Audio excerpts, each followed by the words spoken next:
I think now the Prime Minister has got to think hard. I think he should certainly go and make a statement to the House of Commons on Tuesday. And I think he's got to apologise. Having said that, I don't think that at any time he thought that he was breaking the law. I think that at the time he thought, just like many teachers and nurses, who after a very, very long shift would tend to go back to the staff room and have a quiet drink, which is more or less what he has done.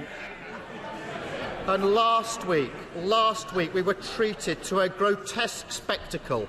One of the Prime Minister's loyal supporters accusing teachers and nurses of drinking in the staff room during lockdown. Members opposite can associate themselves with that if they want.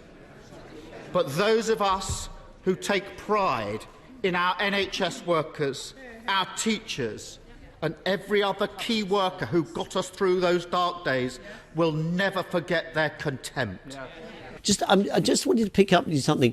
You said all those teachers and nurses who were going back to the staff room and having a drink. You know more than I do, because I haven't heard about this. Oh, well, I do know of some who did, and, it's quite natural. I'm not saying they were having a party. I'm not saying that Boris Johnson was having a party. But the difficulty... I know nurses Mm. who...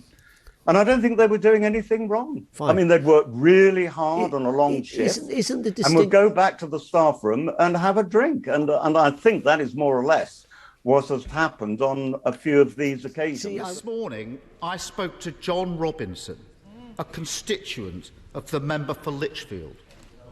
I want to tell you his story. When his wife died of COVID, John and his family obeyed the Prime Minister's rules. He didn't see her in hospital. He didn't hold her hand as she died. Their daughters and grandchildren drove 100 miles up the motorway, clutching a letter from the funeral director in case they were questioned by the police. They didn't have a service in the church. John's son-in-law stayed away because he would have been the forbidden seventh mourner.